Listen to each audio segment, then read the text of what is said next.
Hello, hello, everybody. Welcome to this week's edition of the AAA-Hole Podcast. I, of course, am your AAA-Hole, Death Witch, where we talk about everything news, gaming, and comic or nerd-related things. As always, I got my co-host with me here, Ozzy the Aussie. Say hey to everybody, Ozzy. Hey, what's going on? And a special guest appearance today from Phelan, coming all the way from the West Coast. Say hey to everybody, Phelan. Hey. So we're your nerd panel for today, and I'm going to just jump right into it with something that's been kind of bothering me since the Anthem launch. And anyone who's tried to follow the launch of Anthem and all of the things promised with it over the course of the last week or so, you've seen it. If you've looked at YouTube comments, if you've looked at Reddit posts, if you've looked anywhere, you've seen the rabid fanboys. And they came out in full force. And I'm not just talking about Anthem fanboys, or, if you can believe it, EA fanboys. They do exist. But I'm talking about the fanboys of all the games that Anthem is said to kill. Your Destiny fanboys, your Warframe fanboys. I just started thinking about fanboys in gaming in general and how it's a bad thing. It's an absolutely bad thing. It goes back. We'll use Skyrim we'll use Bethesda as a shining example of how fanboys can just ruin a company, can ruin gaming, and how they can stifle innovation and progress in gaming. Bethesda fanboys gave Bethesda a pass on everything. I'm talking glitchy games, just corrupted save files, just straight up broken games that would have been considered failed launches from any other company, but because they were from Bethesda, they got a pass. Until Fallout 76. And I hate to say it, but the Bethesda fanboys, you kind of helped make this one. Okay, by not holding that company to the fire for these fucking bugs, for these fucking game-breaking things that led to Fallout 76, well, this is, with every game, it got worse and worse until you were eventually just left with this broken shell of a game disguised as with the audacity to present itself to you as a live service and ask you for more money. And it goes in the other direction as well. And the one that kept bothering me, specifically around the Anthem launch, was I saw two things come up a lot around the Anthem launch. And how, some companies get a pass to whereas some companies, like Bethesda, got a pass for all its bugs. Its fanboys gave it a pass for all its bugs. And where there's fanboys, there'll be haters. And it goes both ways. People hate on EA to the point where they're just going to assume that things are going to be in a game that even aren't there yet. No, my point being here is that no one looks at a game as a game anymore.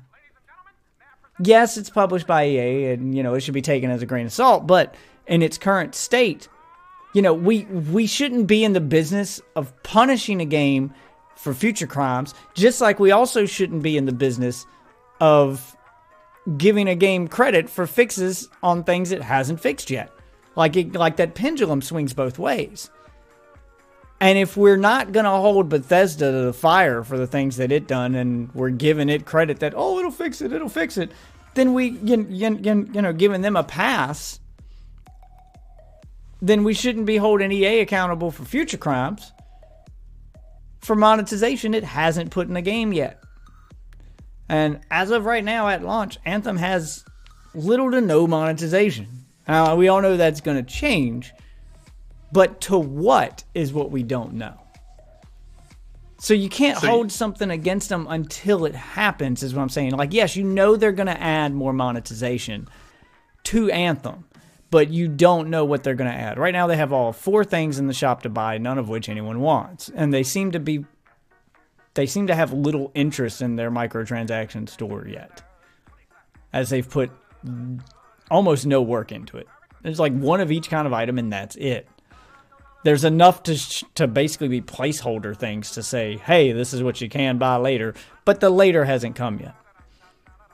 So it's still all just speculation.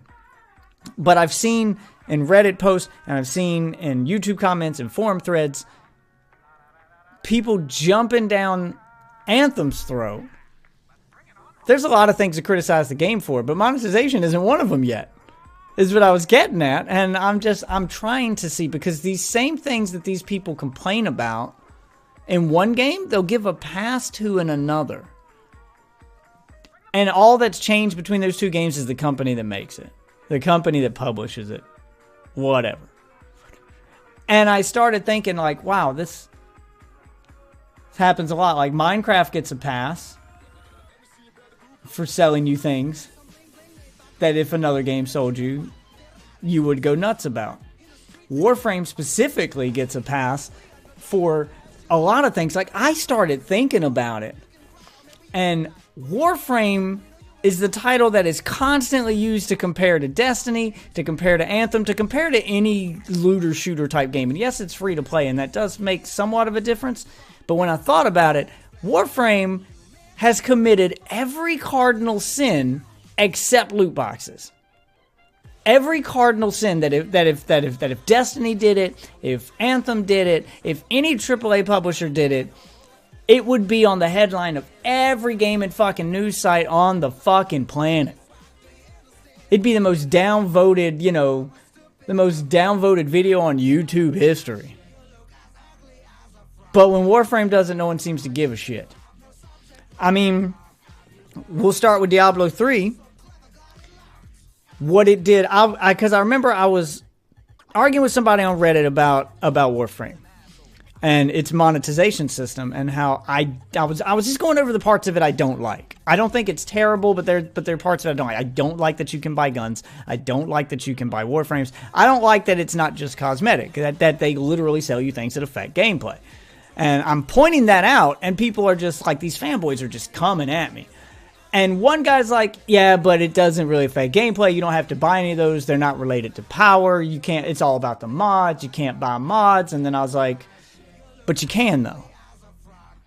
He's like, well, not from the market. You buy it from other players, blah, blah, blah. And I was like, so other players, and I was having this conversation already. I was like, so let me get this straight. So I was playing dumb as if I was somebody who hasn't played Warframe before. And I was like, so let me get this straight. You go out and you grind and you get these mods to drop. And if there's not a mod you can use with your character, it's for a character someone else might use, you then sell it to them.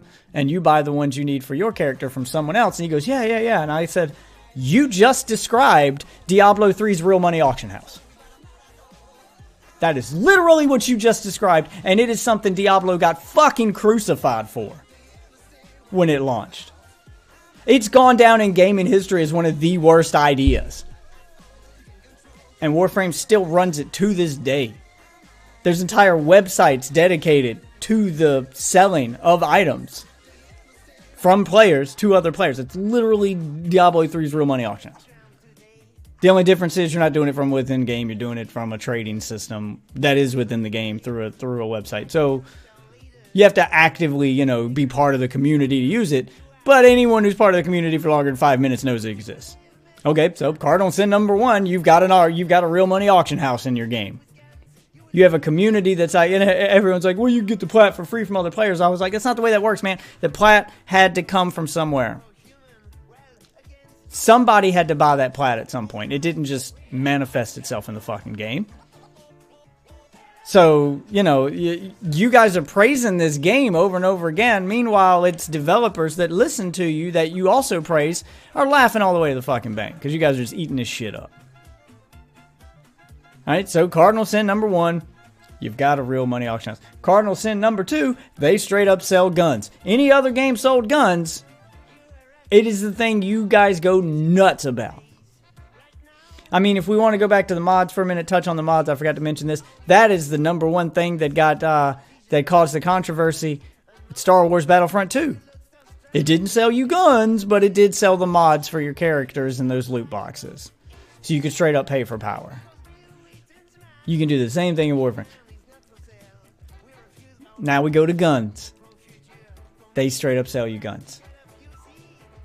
If you could buy guns in Counter-Strike, if you could buy guns in Call of Duty, if you could buy guns in Anthem, if you could buy guns in Destiny, people would lose their fucking mind.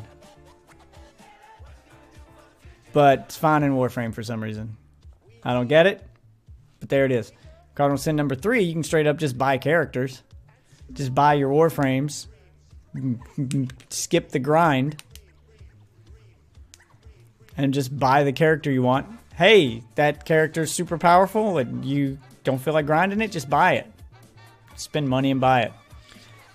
If Anthem sold you javelins instead of giving them to you as unlocks, people would lose their mind.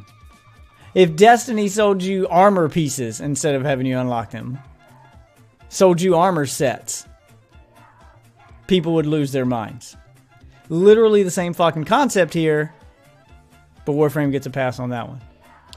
So we're up to 3 sins. Let's keep going while we're talking about fanboyism and how it ends up being a bad thing. I know my opinion's not popular. There seems to be so many people that just give Warframe a fucking pass. But while we're being subjective here, while I'm giving Anthem a chance, even though it's made by a company I hate, then I gotta be honest about a game I like from a developer I like and how it's not perfect. I like Warframe. I like Anthem so far. Can't really judge the two yet. I hadn't reached the end game on Anthem, but so far so good. It's not terrible. It's not a Warframe killer, but it's not terrible. But you're selling guns, you're selling Warframes, you're selling, you got a real money auction house. There's more sins. They even commit mobile gaming sins with timers. Crafting doesn't just craft shit in Warframe. You gotta wait. In some cases, days. And you can pay to skip the wait. That's a mobile game mechanic that is generally unwelcome in any full-fledged console or PC game ever. But it gets a pass on Warframe. Gets a pass on Warframe. So I don't understand. I really don't. Other than just fanboyism.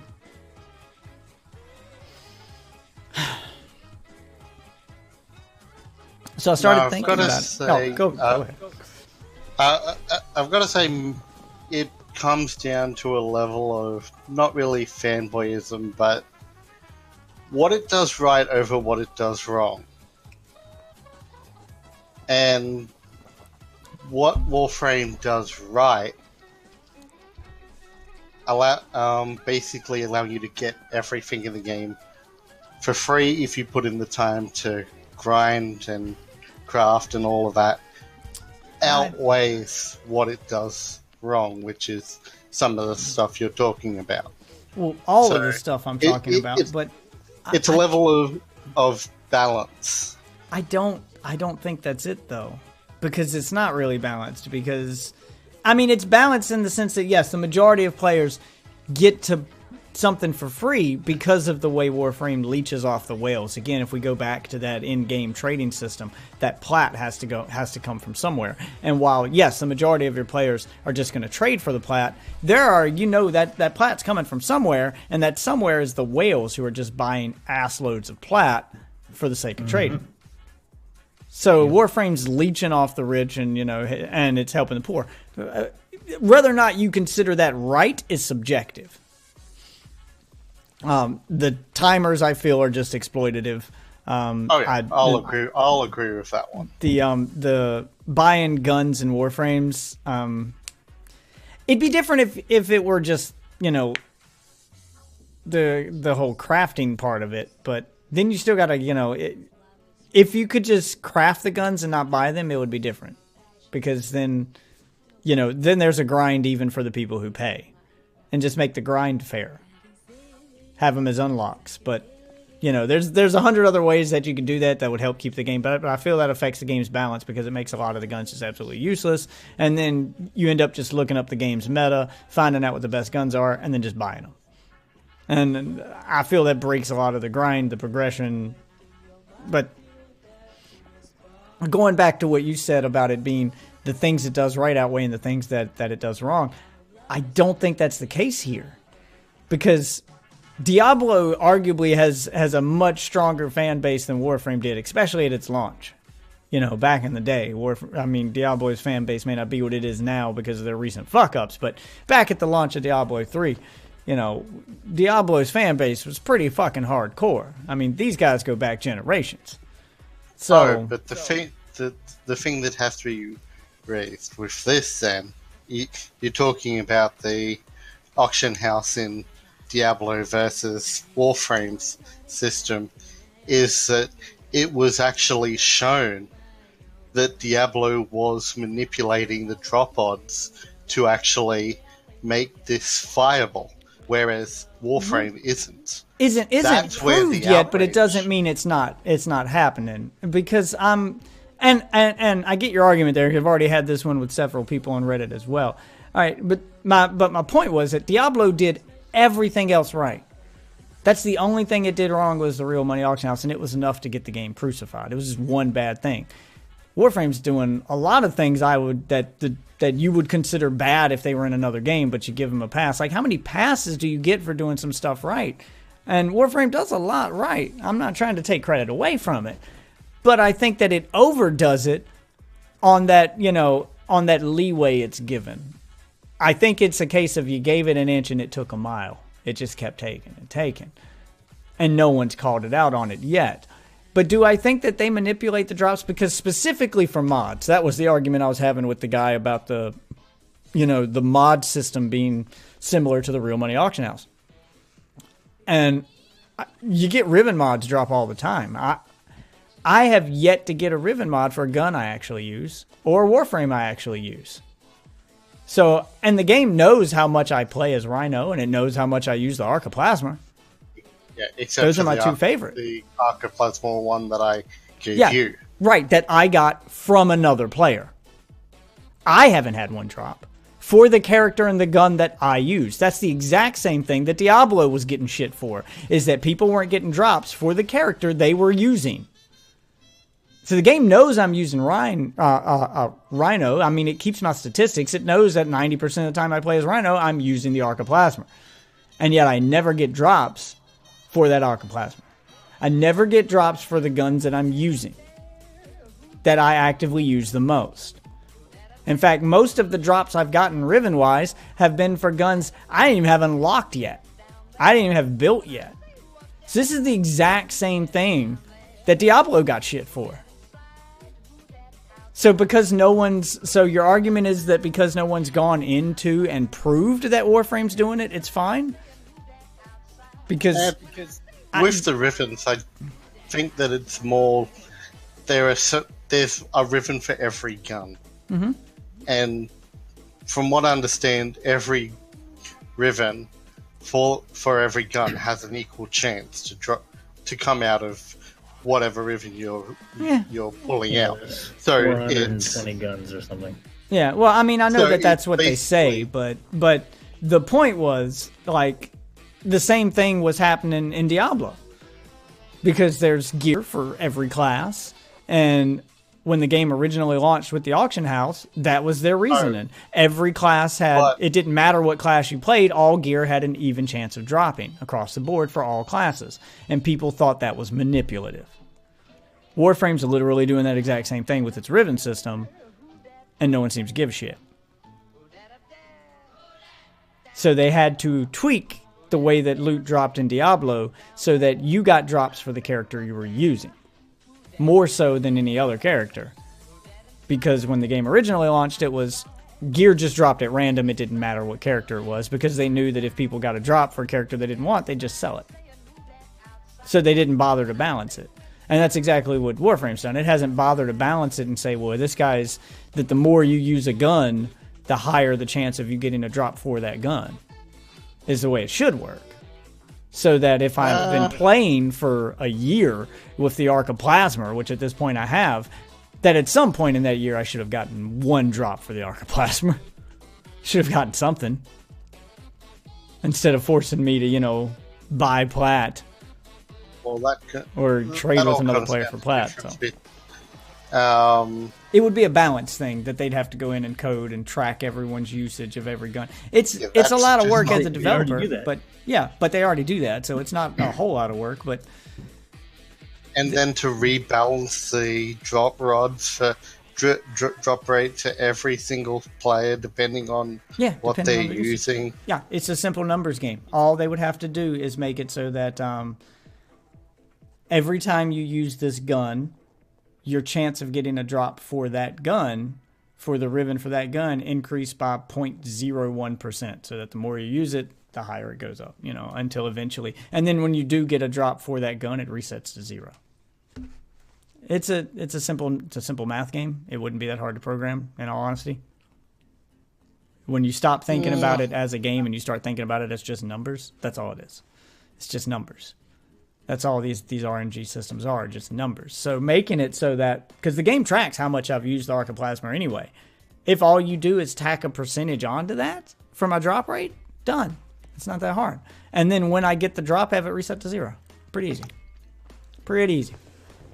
And it could go, and you could attach that to multiple guns. It says the more that I use a gun, whatever percentage gun I use is the one that gets the bonus perk of getting a higher drop rate.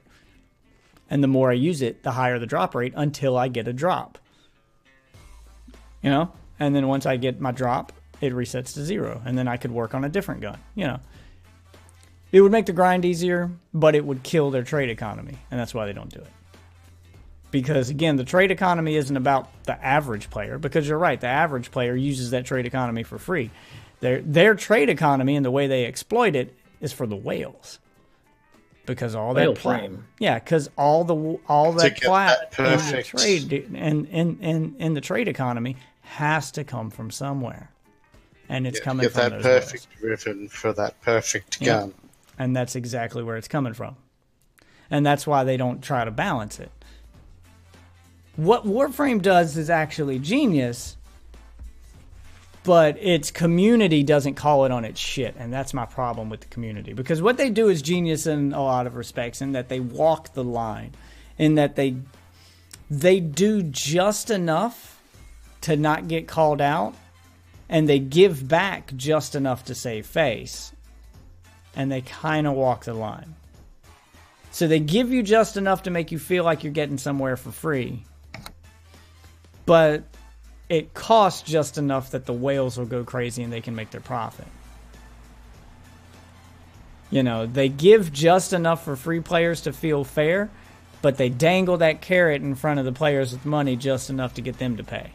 So they know who their target audience is. Warframe's thing is they're not trying to get money out of everyone. They're trying to get money out of those with disposable income. So I get what they're doing, and I'm not mad at them. I'm more, and I like their system better than the, hey, we want all the money in all the world from everybody. I like their, using. We want some of the money, not all of the money. Yeah, and I like their system of using the free players to build their player base and giving them enough to keep them playing, while dangling the carrot enough in front of the paying players to keep them paying. So they found a nice way to juggle the two, so that they have a healthy player base while also having a healthy money pool without having to screw over everybody. So they found a balance. While also not having to actually charge for the base game, keeping it open to basically everyone. Yeah. And I'll give them credit for that too, for being a free-to-play and finding the way to make free-to-play work. But my point is, even in a free-to-play game, a lot of what they do would get any other game crucified, even in a free-to-play game. If Anthem were free-to-play and still sold guns, crucified. If Anthem were free-to-play and sold you javelins, crucified. But as I said, I see it as a balancing that, you can get these guns for plat if you really want to get it right now. Yeah. However, that's not the best way to get it. The best way is to go in and get depends on who you crafting material. But the best way for most people is to go in and get the crafting material, which isn't exactly rare. Most of what you're going to get will come along in basic play. Yeah, well, like I said, the only things they that found I've that ever really... balance so that it doesn't seem impossible to grind, but it does seem long enough that if you're a person with disposable income, you'll buy it. If you're that guy that's impatient, you'll buy it. Or even if you're a guy like me, because I'll admit I've been tempted. I haven't actually bought any guns in the game, but I've been tempted because if you're a guy like me who just doesn't have the time to grind but wants to keep up with his friends who do have the time to grind, I want to play with you guys, but I don't have the time to keep up. Well, it's great. I can just pay to keep up. But isn't that what mobile games do? No. So it's a lot of questionable stuff depending on what angle you're looking at it from. But that was entirely my point, is that if any other game even brought that question up, they would be all over the front page of Polygon. They'd be all over the front page of IGN. They'd be on the No. They would be all over fucking Kotaku if people just had to ask that question of Anthem. Despite it, whether or not people used it wouldn't matter. What would matter is that it was there. And you know it as well as I do because it's an EA game. No, I actually think it would be the same case with Warframe, that it would be a matter in how they actually handled it. The reason it would probably come up as an issue within Anthem is because you're already paying $60 to get into the game. Okay. That puts a level of it puts a certain level of criteria within the game that the free-to-play market doesn't actually have. Well, the free-to-play market should have. I think it should be an even playing field. I think that but it's not really. I think that there shouldn't be as much monetization in $60 games as there is in free-to-play games, but I do think that free-to-play games shouldn't also resort to those, grindy mobile game-like mechanics to get your money just because they're free. Because if that's the way you have to get my money in your free game, then you're doing it wrong. Let's take Fortnite, for example. Free game. Doesn't sell you a single fucking gun. Only cosmetics. And it became the most popular game in the goddamn world. In record time. And it's and it may even get beat by Apex, who did the same thing. Free fucking game. Never sold you a gun. Never sold you a hero. Even the 2 locked characters in Apex, you can't buy with real money. You have to grind. So it's fair. You can't just buy them on day one.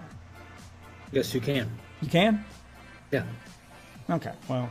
There's 600 Apex coins. Okay, I hadn't looked at their Apex coins thing.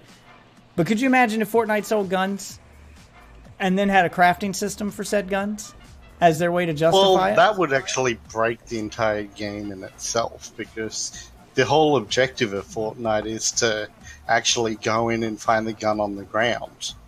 So you're actually comparing apples to oranges on the game type here. All right, I'll give you that one. It would more be if something like Destiny or Anthem you're talking about sold guns. Well, I was trying to look to a free to play game as an example. Because that's the odd thing with Warframe, is there's very little in the free to play market competition for it. Because the big argument that I got from everyone justifying Warframe's selling of guns and selling of Warframes is that, oh, well, it's not a PvP focused game, so what does it matter? And I was like, of course it matters. Of course it matters. You know what? Fine. Let's turn the paradigm on its head and go Path of Exile. All right. Yeah. Path of Exile is a free-to-play game that's not PvP focused. Would it not break the game if you could just buy the gear? If you could just buy your characters? If you could just buy the gear? Like you can in Warframe? You can just buy a Warframe, you can just buy guns. If you could just, buy a character class and buy armor for it. Buy your armor and buy your gear. As opposed to crafting it or looting for it or whatever you got to do in Path of Exile. I don't know. I hadn't played Path of Exile. Yeah, I haven't played it either, so... But it's a Diablo type game. So instead of having to grind for that loot, you could just buy it. You could skip the grind, as Warframe's excuse is. We're just giving people the option to skip the grind. Well, you give people the option to skip the grind in Path of Exile, and give them the the ability to just buy the gear. Isn't that the same thing? Wouldn't that break the game? It all comes down to Jim Sterling's point, which I find the same point for Warframe, is that the grind is part of the game. And why should I pay you not to play your game? So if you've purposely made the grind in a way that I need to pay to skip it, your game is broken, free or not. But as I was saying, that they actually haven't made the grind where you need to actually pay. That depends on what you pick up. That depends on what you're trying to grind. Because there's some stuff that some people just can't grind, or people like me who don't have the time. Let's take what's the fish head lady's fucking frame? Fish head lady. Are you? God damn it, the one that's tough to grind. Oh, the Cora. No, with the cat. No. Phelan, it's one of your favorite ones, the stealth one. God damn it, I'm blanking on her Ivara. name. Ivara. Yeah. I tried grinding her, and I gave up. To the point where, and I think Phelan even admitted that he gave up and just bought her. Didn't you? No, I helped you get Ivara, didn't I, Phelan? Yep. But I bought it on PlayStation, so yeah, I gave up once. Yeah, so he's been down. So he's been down that road before, where he gave up on the grind and just bought them. And that's exactly my point. The grind is there to get your money. It's not there to be part of the gameplay. They're not dumb. This isn't designed as a way to keep you playing, and like I said, it's fair to a point. It's one of those things that's fair at first glance. It's not as obvious as with the mobile game. Mobile games are notorious for doing this, where they'll give you a lot in the beginning to make you feel like you're making progress, and then suddenly cut you off. Now, Warframe doesn't do that. It's pretty consistent in what it gives you, and it's pretty straightforward with its grind up front. It lets you, like, it throws you right into the grind and lets you know, hey, this is what it is. And that you're constantly just going to have to grind for the rest of the game, and either you're going to like that kind of game and keep playing, or you're not. But my point is, there's people who get that invested, eventually do find that one item or two items that they might really want, whose grind is just ridiculously harder than the others, or they're just having ridiculously shitty luck with RNG to the point that they give up and buy it. So it's all part of that system. My whole argument there, my whole point is that, yes, it's a free-to-play game, but it has elements that straight up affect the gameplay. And in any other game, even other free-to-play games, that would be unacceptable. But for some reason, and that reason is fanboyism, Warframe gets a pass. And I was using this as the example of, how being a super fan of something will ruin it just as fast as being a super hater of something will ruin your experience with it. Because, and I'm not talking about the game itself, I'm talking about your personal experience with the game as a player. Being a super fan of something will ruin your we'll get away from Warframe for a second. I'm just talking about any game. Will ruin your personal experience with that game because you're a super fan of it. You're coming in with a biased opinion, and you're less likely to notice its flaws. And that doesn't help the game, because if you don't point out its flaws, if you don't report its bugs, if you don't voice the things that are broken, they never get fixed. Bethesda's a shining example of that. That, people didn't make a big enough stink, and they turned it into a meme, and the community made jokes about it and act like they were cool with it, to the point that Bethesda just rolled with it. Rolled with it until it got out of control, and that snowball got too big for them to stop, and we got stuck with Fallout 76. And on the other side of that coin, you have people that hate on a company so much that they won't give the game a try because it's published by the company. Now look, I'm with you to a point on that, especially when it comes to developers. Because developers are directly responsible for the content in a game. As far as how the game plays and stuff, they made the game. When it comes to publishers, grain of salt is my approach there. Don't immediately hate everything that comes out with EA's logo on it. That logo should be your proceed with caution warning, but it shouldn't be the stop at the door and turn away warning. You know, you should still give the game a chance, especially if it's made by a developer you liked before EA bought them, like BioWare. BioWare made a lot of great shit, and then EA bought them. Does that mean they'll never make a good game again? No, it doesn't. It just means proceed with caution. Don't support, you know, the business practices you don't agree with, but don't shit yourself out of an experience you might otherwise enjoy because it had the wrong logo on the box. You know, obviously, if you're interested in Anthem, EA's given you a cheap way to try it. Take advantage of this rare treat while you can, and just pay the $15 and play it on PC if you're interested in it. If you find yourself liking the game, then yes, absolutely buy the game. It's worth your money. Do I hate the fact that EA gets some of that money as much as you do? Yeah, I do. But it also means that BioWare gets to keep its doors open, and they get to make more games in the future. Maybe another good Mass Effect game, you know, not Andromeda. Maybe they can make another good Star Wars game, because EA does have that license, and it's not out of the realm of possibility. So you got to take it with a grain of salt. If you do buy Anthem, don't pay for the things you don't agree with. If you don't agree with microtransactions in a $60 game, don't spend any of your money on them. Vote with your wallet. You know, yeah, I mean, sure, you can still complain on Reddit and online as much as you want, but all your complaining means nothing if when you're done complaining, you still hit the purchase button. And I know people that do that. People that, you know, will get mad at microtransactions in a game and bitch about them online for 20 minutes, and then as soon as they get off Reddit, they still bought the damn thing. They'll still buy the microtransaction. So blind loyalty can be just as destructive or bad as blind hate.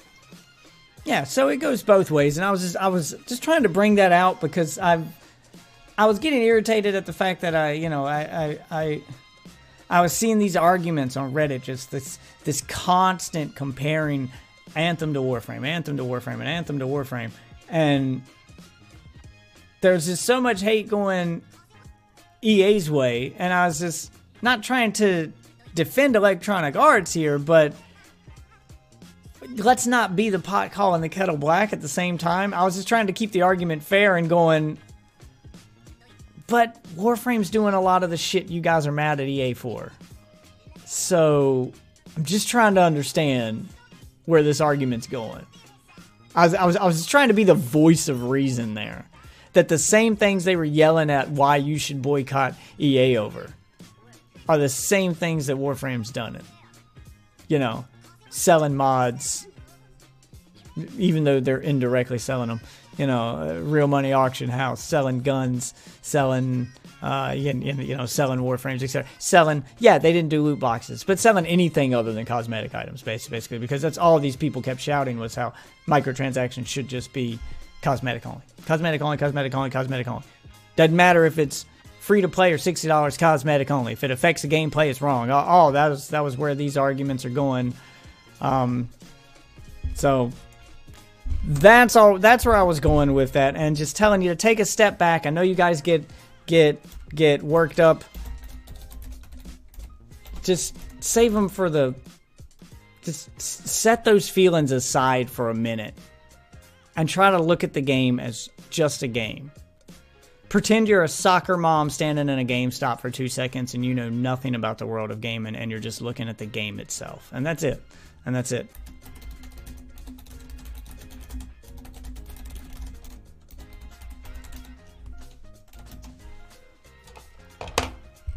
Alright, so next topic, now that I've gotten that little rant off of my chest. we're going to go over, speaking of Anthem, so we're just going to roll straight into the... I've got a list of 16 things that they're going to add to Anthem, so I'm going to go over this real quick. Going to go over the 16 things they're adding to Anthem real quick before I go into... Well, you know what? Since you brought up... Well, yeah, let's go into Anthem since we're talking about Anthem. Oh, I don't have a graphic for Anthem. All right, it don't matter. All right, so the 16 things.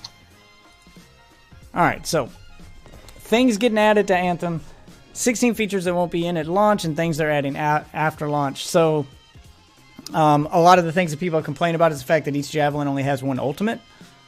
BioWare responded to that one with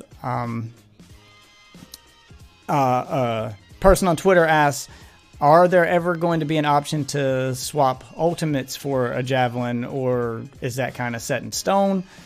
A BioWare employee responded with, there will, but not at launch. So that's coming. More ultimates are coming. Experience isn't used after level 30. So, you know, like in Destiny, you get past the level cap, you still get to gain experience, and that experience gets you cosmetic or get you some kind of bonus. You know, get you a loot box or whatever. The Anthem doesn't use loot boxes, but it could get you some coin, or it could earn you something to help you buy some experiences. They said they have plans for this post-launch, but they didn't say specifically what their plans were. When they were asked specifically if the XP gain after max level would be worth it, or if you get some kind of reward, all they addressed it with was, we have plans for this post-launch, but didn't say specifically what those plans were. Waypoints won't be in free play. So they addressed the waypoint system, which I know Phelan's gotten mad about. I've gotten mad about a few times. Which is, we hear your feedback on waypoints in free play. We like the idea, and it's something that we'll address post-launch, but it will not be in at launch. All right. Items can't be re-rolled for better inscriptions. So they addressed that one by saying no re-rolling, but we realize that this may be something that we need to do after launch, or to some degree. So that's a mechanic that they apparently have coming. You know, they haven't ruled it out. But no, there's no way to reroll items currently. Just as long as they don't attach it to microtransactions. Yeah, no, I'll agree with that. The in-game currency, yeah. Put it to the basic credits that you get from killing stuff. Yeah, either that or crafting materials. Either or was fine. This next one's one I don't really give a shit about, but for some reason, a lot of people like this in games. I know it was super popular in the Spider-Man game, but people were complaining that there's no photo mode available, which I'm not sure what they mean by that in Anthem, because you can, you know, Anthem's not, well, I guess maybe the guys on console, because I know on PC you just take a screenshot. I mean, it's the same thing, but all right. Yeah, but can you pull off all your HUD and basically get it like a good clean, or would you have your HUD on that? I think there's options in the menu to turn off your HUD, but I think what these people are asking for is like a quick button you could press that would turn off all the HUD for a screenshot and then turn it back on when you're done. So I get what they mean by photo mode, but I can't think of a multiplayer game that has a photo mode. It's only single-player games that have them. Smash Brothers. Really? You can do it in the middle of a match? Yeah. I don't think you can do it in the middle of a multiplayer match. You can. Can you? The host is the only one who can do it, but you have to. When the host pauses the game, it'll pause it for everybody, and then you can spin the camera around and take pictures or whatever. So in that, you can't really have a photo mode in a game that's open world. Yeah, that's persistently online. So to address that one, and the representative from BioWare said basically the same thing you said, where they don't have any plans for a photo mode, but they didn't directly say no. So it won't have a photo mode at launch. Legendary is the highest rarity at launch, and then someone asked, will there be weapons beyond Legendary? And all that was said was not at launch, but they didn't say no to the idea entirely. Let's see. Elemental weapons are coming after launch. So someone asked if there would be elemental weapons and bullets, since, you know, the elements in the combo system play a big part of Anthem. BioWare employees says, not at launch. We want primers and detonators to be gear focused, but we plan to add weapons that do elemental damage and don't cause combos. So I guess I just talked myself into saying yes. Yes, there will be in time. Okay, so yeah, he just said yes. Okay. Enemies won't have unique loot at launch. So they were asking basically like if bosses have boss specific drops so that you'd have to grind a boss fight. They said not at launch, but we're looking into this, which has people believing that, you know, that may be a raid specific thing, that they're looking into raids, because right now they don't have any raids in the game or anything remotely similar to a raid. It's just they've got I guess what would be similar to like Destiny Strikes, you know, those little like stronghold type missions. Yeah. But they don't have like these huge massive raids like Destiny has. So they didn't say no to it. Guilds won't have their own social space. So somebody asked, will you think about 5 players or 6 and at least free play just as a start, and then have, you know, kind of a social area for your clan? And they said this is interesting and we're looking into it, but we don't have any short-term plans for it as of yet. You can't lock items. So they asked if you could lock items so you don't accidentally delete them, and they said you can't delete things that you have equipped. There is no other locking system. So that kind of confirms what your theory was on how the items got locked. Mm-hmm. That if they're equipped on any javelin, then they're locked. But I've still had some that, and I guess it's a bug then, because I've had some that stayed locked even after I went through each one of my javelins and made sure they didn't have that weapon equipped, and then they still stayed locked. So right now he's basically saying, you know, have one javelin you could use as just a pack mule to save the items you don't want to delete, because as long as they're equipped, you can't erase them. Yeah. Post-expedition stats won't be in at launch. So someone asked, any plans to update the user interface with a post-expedition screen? Would be nice to see some statistics. They said, great idea. We have plans, but they're coming after launch. So they are planning to update that. Cataclysms are coming in the first act. Cataclysms are our aspirational content. Teams, difficult challenges, and top rewards, which everyone's calling raids. So that's basically what they're going to call their raids or cataclysms, and they are coming. BioWare will add more javelins post-launch. Yes, we want to add more javelins in the future when people asked if they were adding more javelins, but they didn't give a time frame.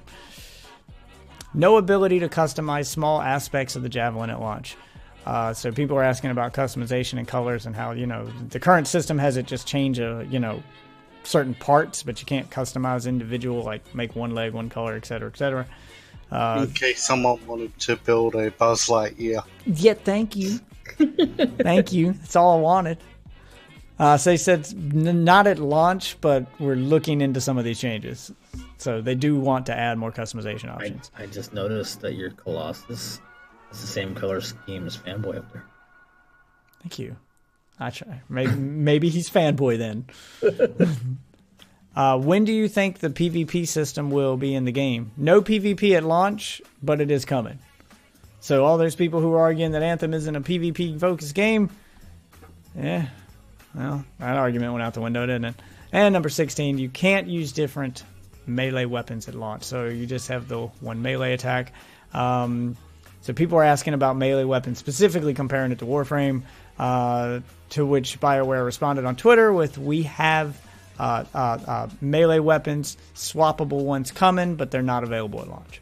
So there will be different melee weapons and melee options. Maybe like a Ultron sword that he could just summon. Big old flaming Optimus Prime sword, you know, hiding there. Of course, the big question has to be raised on when is the Battle Royale coming. This game would explode with a Battle Royale.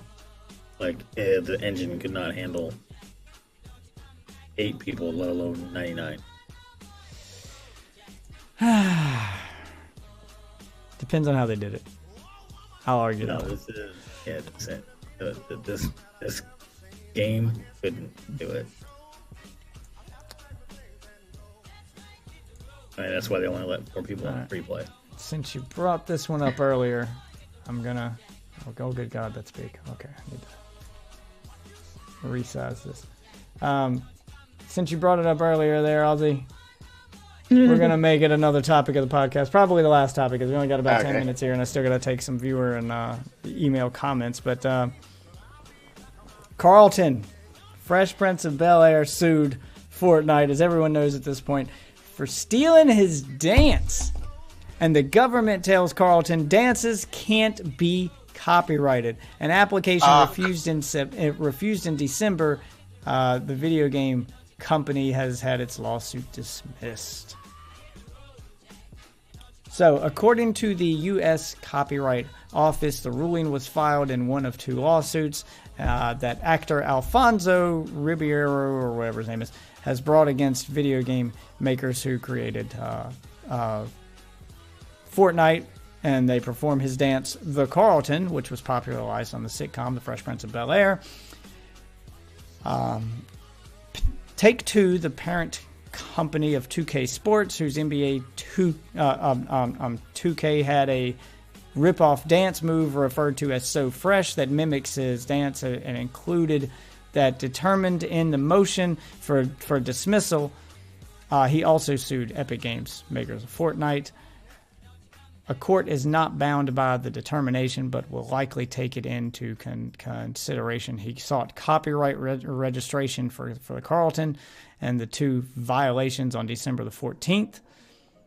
For the 2 dance moves, a registration supervisor said on January 22nd, the combination of the 3 dance steps is a simple routine that does not qualify as being registrable for a choreographed work, as a choreographed work must be more than 3 dance moves. So, and the article goes on to talk about how he did it on Dancing with the Stars, and when he did it on Dancing with the Stars, it had more than 3 dance moves, but since only 3 of the dance moves in the dance were specifically used in the video games, that's what he'd be trying to sue for. And the dance in itself, even when he did it on Dancing with the Stars, apparently had a total of 5 dance moves, which still does not qualify you as a choreographed work. And dances can only be copyrighted and become your legal property if they are a choreographed work. So what they're getting at there is they're talking about the kind of dances, the kind of stuff that you get, you know, if you wanted to become a professional, like, backup dancer for a music video or something. Like, if you wanted to make a career out of that, then you'd have to go to a dance class, a studio that did nothing but teach choreographed dances. And that's the kind of stuff that they're trying to protect. The stuff that these people, make careers on. Teaching you how to be a choreographer, how to choreograph a dance, how to dance choreographed dances. Those are different than, oh, hey, I did this cool thing and it got put in a video game, fucking pay me. So, I see his point.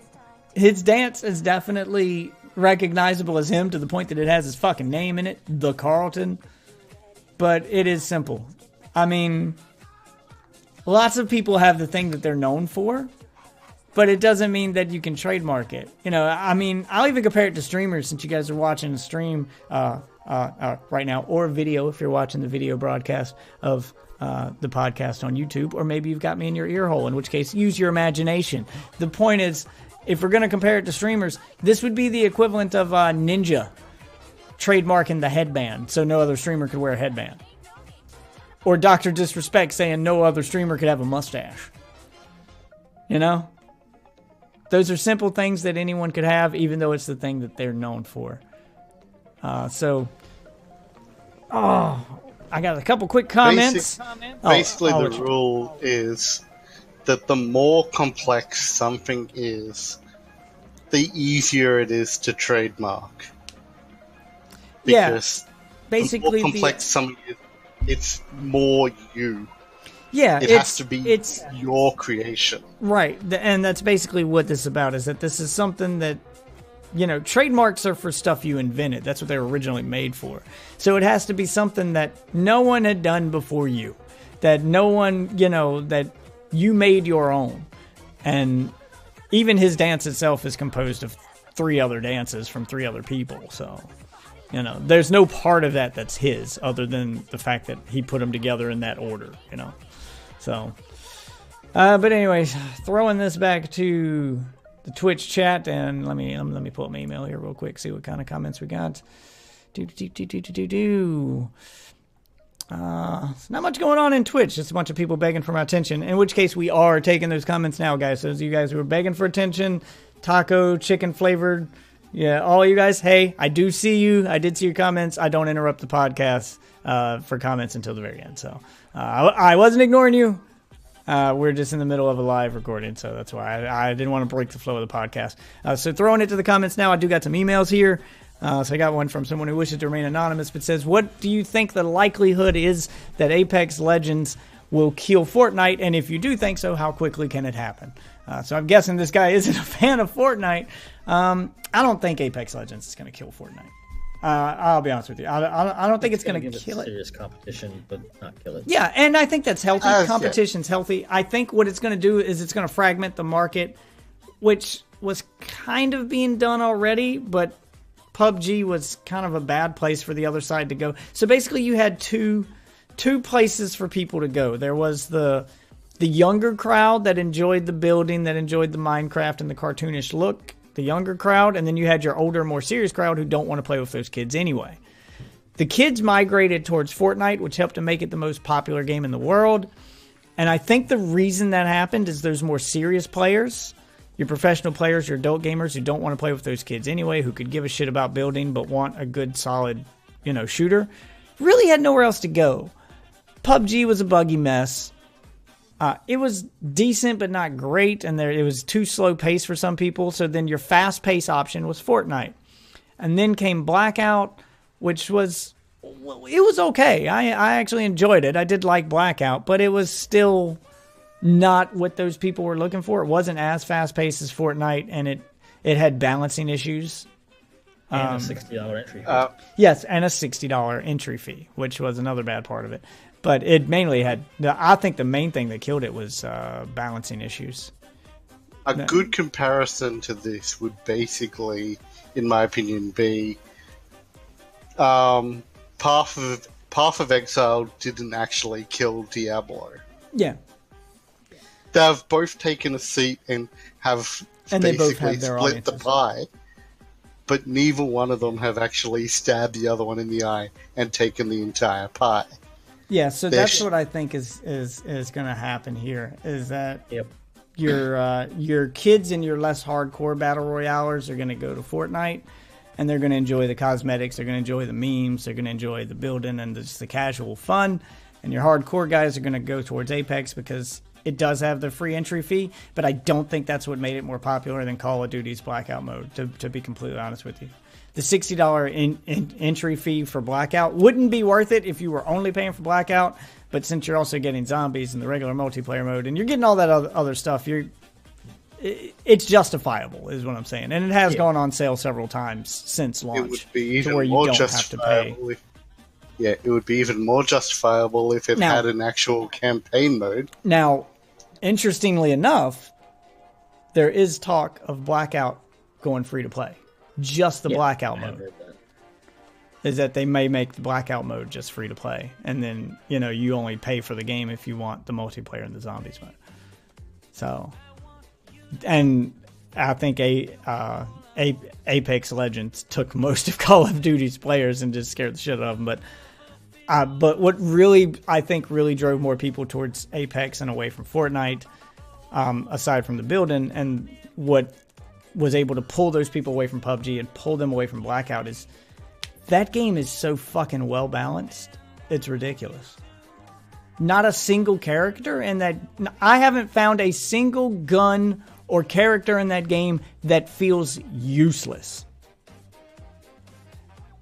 Even though it doesn't have vehicles, the damage the circle does to you and the pace in which it moves, the communication between your team, even when people don't have microphones, just so much of it is so balanced and just tightly knit and well thought out that I think that's what's crushing it. And that's why It has a leg up on Fortnite and all other Battle Royale games in so many departments that the reason I think its only real competition is going to be Fortnite is because Fortnite's different.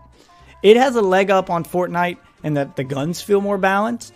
The characters feel more balanced. It has that Overwatch, team. It definitely feels like more of a team-based game. There's no solos in it. The communication, the ping system alone is just, my God, fucking phenomenal.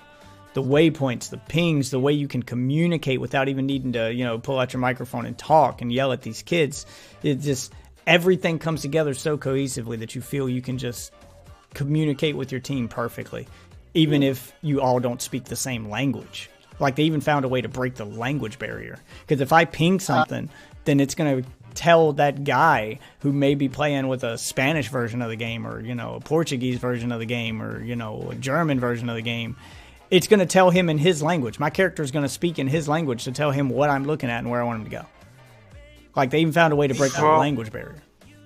From what I've seen of it, because I haven't actually played it, as you guys know, but from what I've seen of it, the success it actually seems to have is in some way the same success reason Overwatch had, of it has a number of different characters with distinct personalities.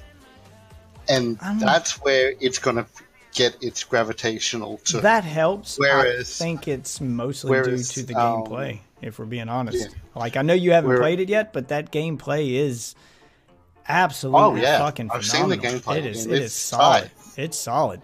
It's the best Battle Royale game I've ever played, and I'm not even a fan of Battle Royale games. But I think that's why it's got Call of Duty, thinking of going free to play for the first time in fucking ever. I mean, it's serious shit. But the difference between Fortnite and Apex is Apex has the character, the life, whereas Fortnite has just the one character of guy with gun. Well, it's got girls and all the different skins. You could argue that Fortnite has. Oh, sorry. Yeah, go ahead. They have different characters, like guy, girl, and different costumes, but there's no real life in them. They don't talk. They don't show personality outside of what the player does. Whereas with Apex, they have the different personalities. They have the distinct. But I get what you're saying is that Fortnite doesn't care what character you're playing as. You can put the same emote on any character and they can all do it, and it's aside from the one time you could fucking play as Thanos, there were no real characters. I think that plays a part in it, but I think the main part is just how much better the guns feel in that game. I can't hit the broadside of a barn in Fortnite. Literally, I've shot and missed the whole goddamn barn. I think I'm pretty decent at Apex. Like, I usually leave out of that match with at least one kill. To whereas Fortnite, I struggle all night to get 1 or 2 kills. And it's just, one part of it is the shooting in Fortnite doesn't feel as solid, which is shocking coming from the creators of Gears of War and, Unreal Tournament. But I think what really kills Fortnite for me is the building, and just Apex cuts all the bullshit and just drops you right into the action, drops you right into a straightforward shooter, and they put just enough twist on it with the team play mechanics, the passive perks, the active perks, the ultimates, to keep it not feeling like just a bunch of the same. But they don't do it in a way that anyone feels overpowered or where anyone feels, like they would dominate the whole game. So they keep it balanced too. And I think it's that polish. I think it's that polish, that attention to detail, that how much, it feels like a labor of love from people who honestly wanted to just, it felt like Battle Royale fans making what they consider the perfect Battle Royale game. It felt like an Overwatch Battle Royale fan said, you know what, I think that the world deserves this, and actually put forth the effort. It doesn't feel farted out or tacked on like everything else. It doesn't feel like an asset flip like PUBG. It doesn't feel tacked on like Blackout. It feels like its own thing. Just like Fortnite, when it came out, felt like its own thing. It was different enough to feel like its own thing. So I think that's why it's the one thing to actually give Fortnite a run for its money. Everybody thought Call of Duty was going to do it because it's fucking Call of Duty, but it didn't. I think that's what makes this one different. So no, I don't think, and I know that was a very long-winded answer for you there, anonymous user on email. But no, I don't think it'll kill Fortnite. I think it'll bring forth a healthy competition. In the same way that I don't think there should be just one console. I think competition keeps the market strong and healthy, keeps people innovating, keeps new ideas coming. Otherwise, this is going to be more of the same. And I think I think the competition between Fortnite and Apex is going to be interesting to watch for the Battle Royale fans.